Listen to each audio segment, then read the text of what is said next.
Hi everyone, welcome to the channel. My name is Scott and I own Golden Era aged guitars. In this video I'm going to show you the bodies that will be available on Friday the 22nd of March 2024. This is body GE0384, 85 and 86. Without further ado, let's jump into 84 and go from there. Well, let's jump straight in because there's a lot to show. It's exciting to be back at the bench to have stuff to show you, and I'm really happy that I get to kick it off with this particular body. Before I go any further though, I have to say apologies again. I think I said this in a previous video. This white piece of paper has to stay on the bench because if I take it away on my screen, everything changes to quite a cold bluey type hue. Yet if I put it back in, it seems to balance the color a bit better. There we go. All the colors come back. So what you're seeing on the screen now, what I'm seeing on my screen, is pretty true to what's in front of me. And you know, I don't like doing all the Photoshop stuff where it's all, you know, you can change things in a crazy way. I like just to show things for what they are because, you know, that's what you're going to buy at the end of the day. So this one, well, doesn't need an introduction, but it's going to get one anyway. It's a three-tone sunburst. Which was kind of obvious, or what's left of it. It is serial number GE0384 and it weighs 1.9 kilograms or 4 pounds and 2 ounces. That is before the hardware has been added. So just for reference, in case you couldn't tell with the against the white, this is actually aged parchment. This is not mint. Or aged mint, should I say. The mint is this one right here. I've also managed to grab a black scratch plate and a tort because the plastics can really change the vibe and the look of what you're going for. And I would say the black's probably leaning more towards a 70s sort of look, whereas the other three you'd probably get away with a 60s sort of vibe. So I guess the first thing to do is take some of the hardware off and let you see under the hood, as they say. But I've added in bits and pieces just to make it more interesting for everybody. So paint nail holes here and here, and there's one here, and you'll always see, in case you don't know what they are, they used to paint the bodies. I don't know if you can see in the light, there's a little shadow where the paint hasn't caught the wood. And this is a vintage detail that they used to paint the bodies flat on a little turntable, and they would spin them around. I think they were called a Lazy Susan. When they turned them over, they'd have to put them on these pins. So you'd have a pin here, one here, and one here. And they would flick it over, so it would rest on top. So it'd be sitting above the surface a couple of inches maximum, and then you could spin it around. So that's one of those little details, just in case you didn't know what that was all about. We've also got a dowel, which is right where my thumb is. And there's one again. Oh, it's up here. There it is, right there. I've got router marks in the cavities, and I have dated and signed as per usual. So the other little thing I've done is just to help with checking, and obviously the more dings and holes and stuff that you put in, the checking kind of flows a bit easier. But I've just got indentations for where the screw holes for the scratch plate are roughly going to be in position. So I guess when we've got the parchment off, we could try and put something else on just to have a look, because I'm quite keen. I didn't do this before, and I'm quite keen just to let you guys see what this looks like. So that's a massive, I mean, that changes the look absolutely dramatically. I know there's a lot of tort experts out there. I'm not one of them. I just grab stuff for showing off. So that definitely changes the look for me. I don't listen to much of his music, but I think John Mayer has a three-tone sunburst Strat with tort on it, or did have, and because I got asked quite a lot for that look a couple of years ago, so I was quite used to doing it and showing off then, but I haven't really done it since then. The black scratch plate's so new, I haven't even taken the plastic off it. I think it arrived yesterday morning, so it was genuinely just for the purpose of doing this video. But yeah, so there you go. We've completely changed the look again. It's a very different looking body, you'd probably get away with a maple neck on that now if you were going for maybe like a 70s sort of thing.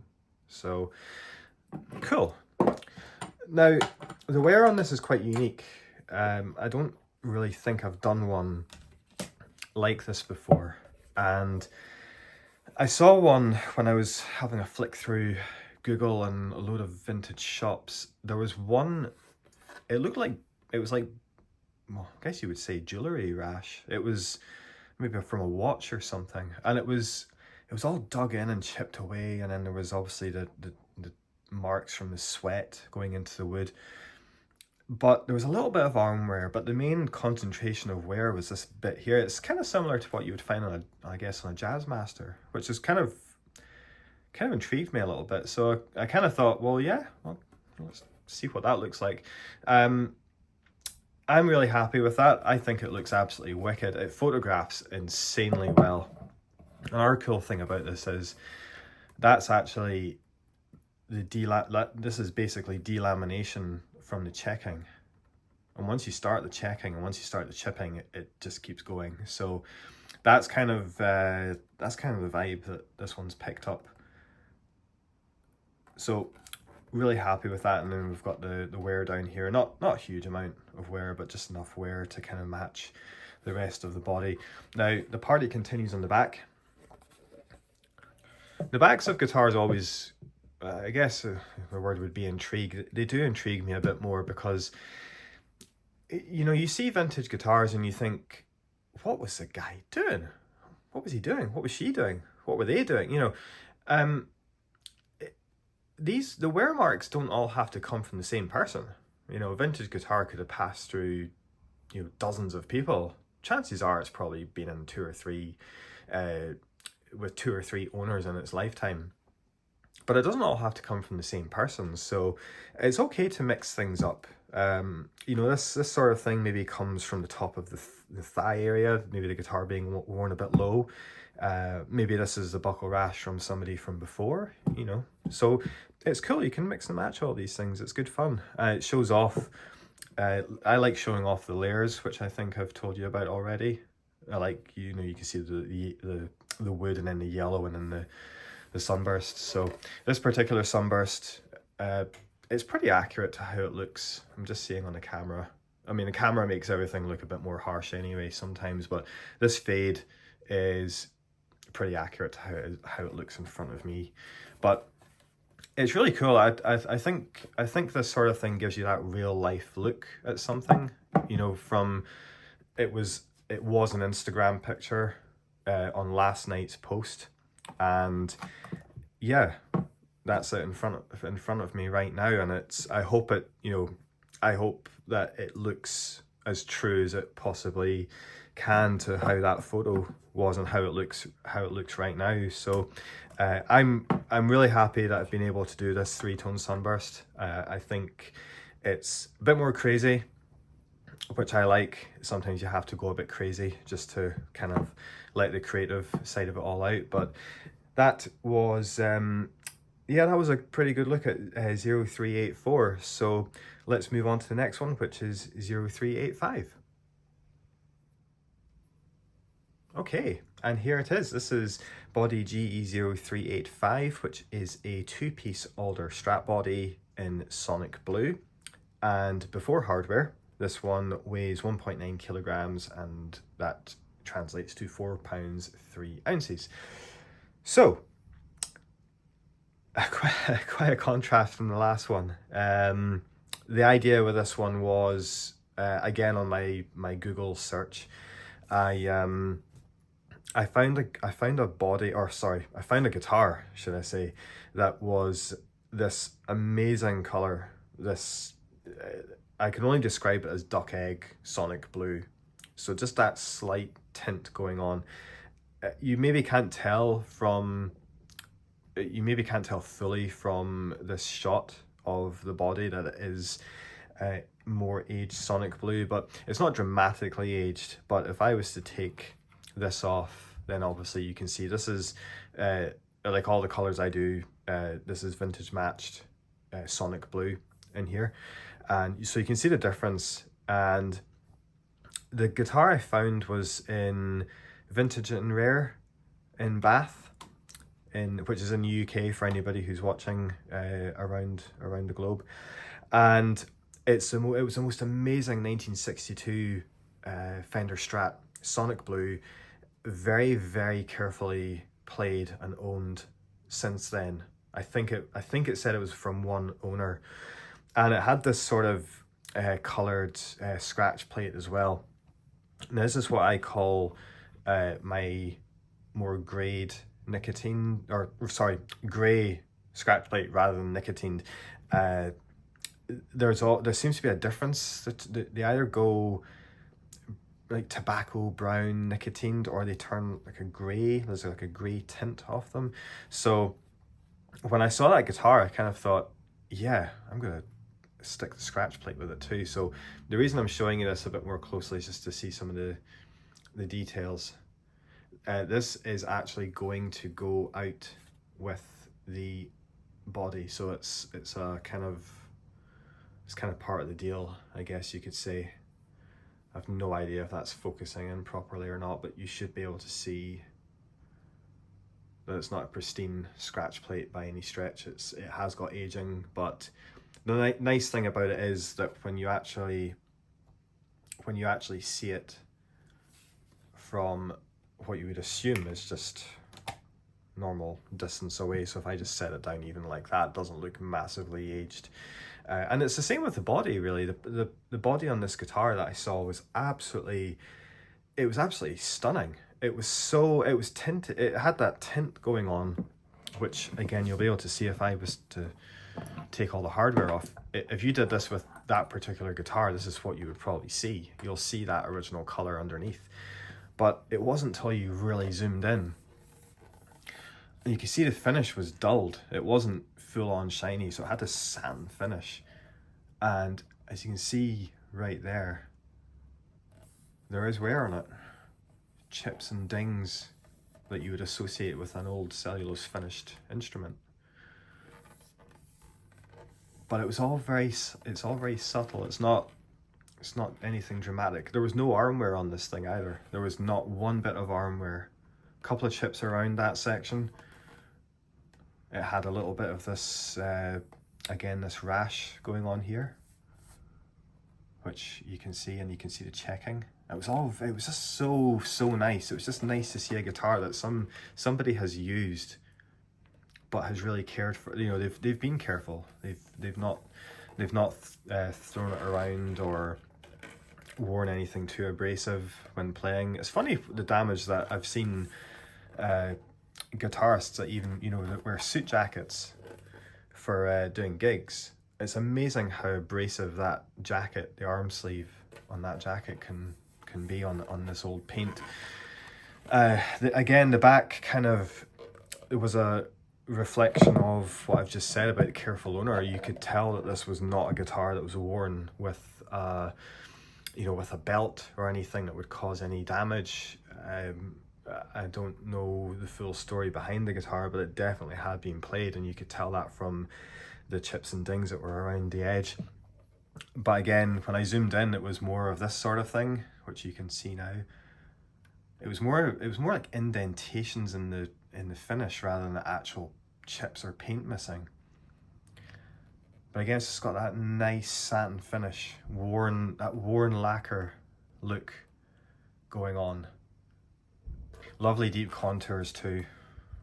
You can see that, but just really nice. It'll sit closer in against the body. It'll feel a bit more comfortable. We don't have a big kind of angular transition onto the top of the guitar. It's just nicely rounded over. It's really taken quite a long time to try and get these lines back into. You can see it more clearly there. Sculpted, contoured, whatever way you want to look at it or call it. But I just think when it comes to, you know, what I'm offering you guys from Golden Era, I just think that makes a massive difference. I've had guys say to me as well, you know, they don't want to play other Strats now, or Jazzmasters, anything contoured, because the ones that they've played since are just not that comfortable. So it's always nice to get that feedback, but that's just why I do this on all the contoured guitars, and it's why they take a long time to do. Sorry about that, but it's just the way it is. So say this is the one that's going out with it. So we've got the grade mint, and if we just put the aged that nicotine parchment against it, you can see there's quite a big difference. It is quite a big difference.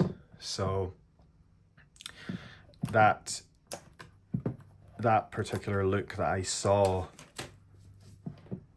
with the original 62, I mean, that's just, for me, that's just kind of nailed it. Nice rosewood fingerboard neck, and that would complete the look very nicely. So I'm absolutely delighted with how that one's turned out.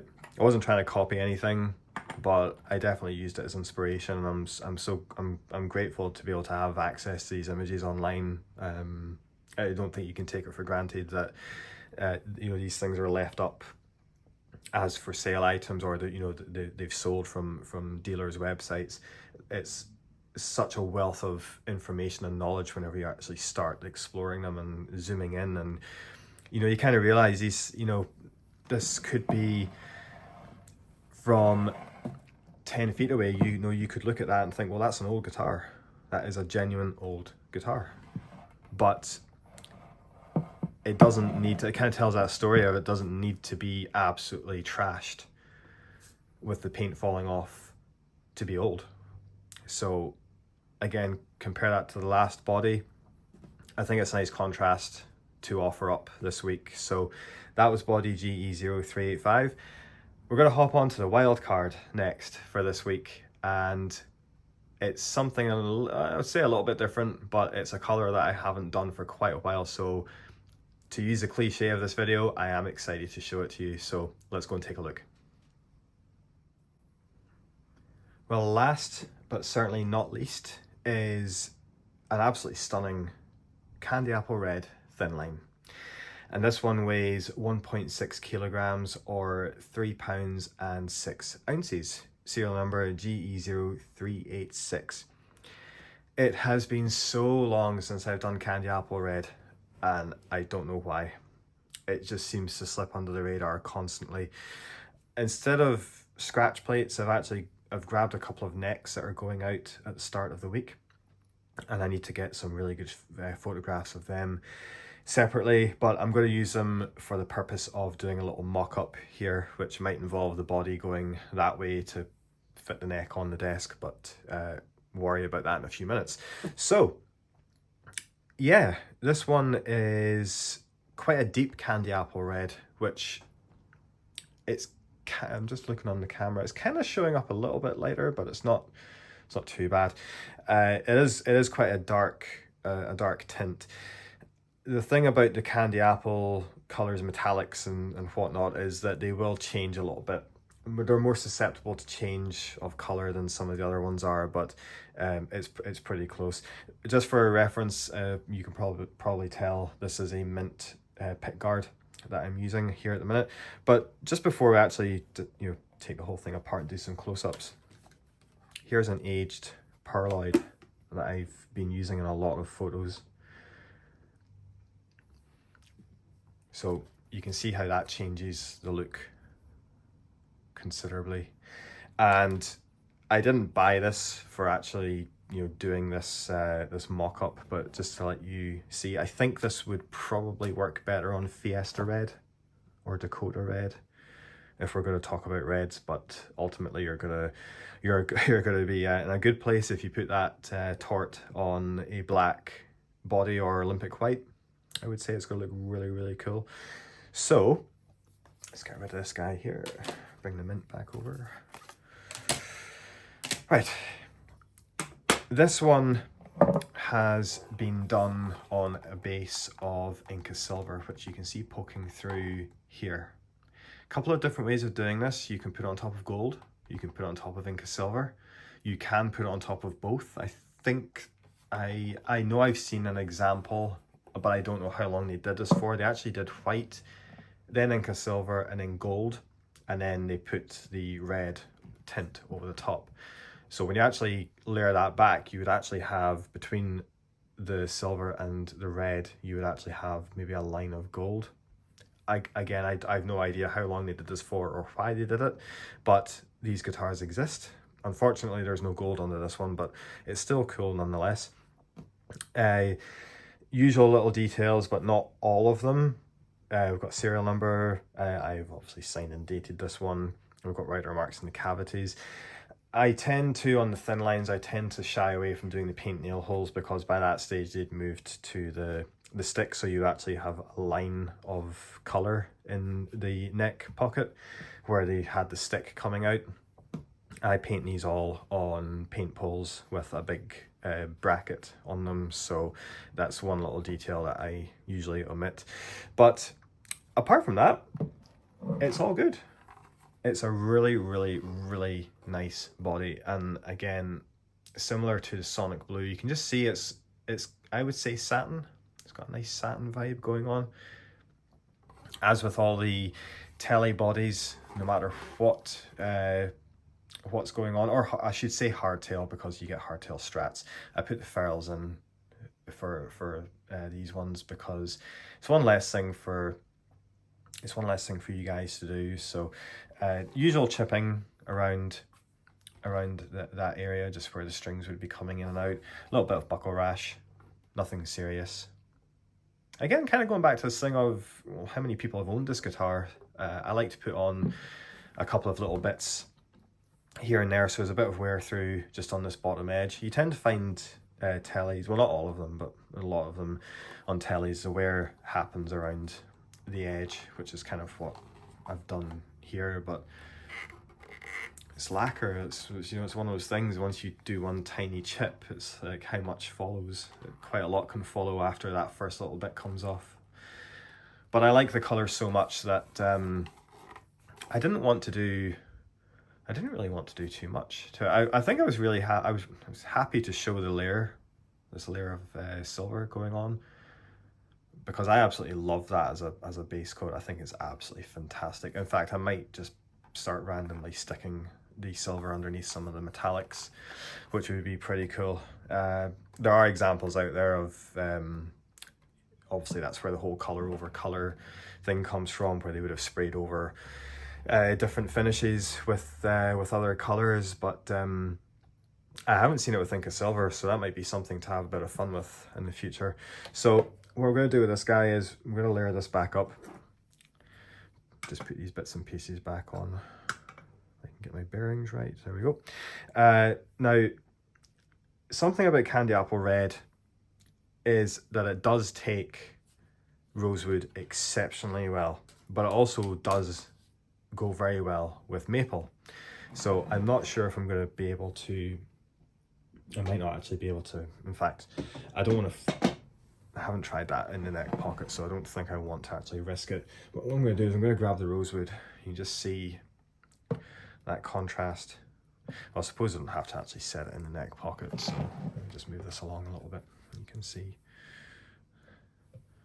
So yeah, that works. I mean, that's just, for me, that's just a classic look. I think rosewood rosewood kind of goes with everything, but nice and dark rosewood. I like to get the rosewood nice and dark, which is quite a big thing. I think it's more a case of, you know, the contrast just gives you that bit of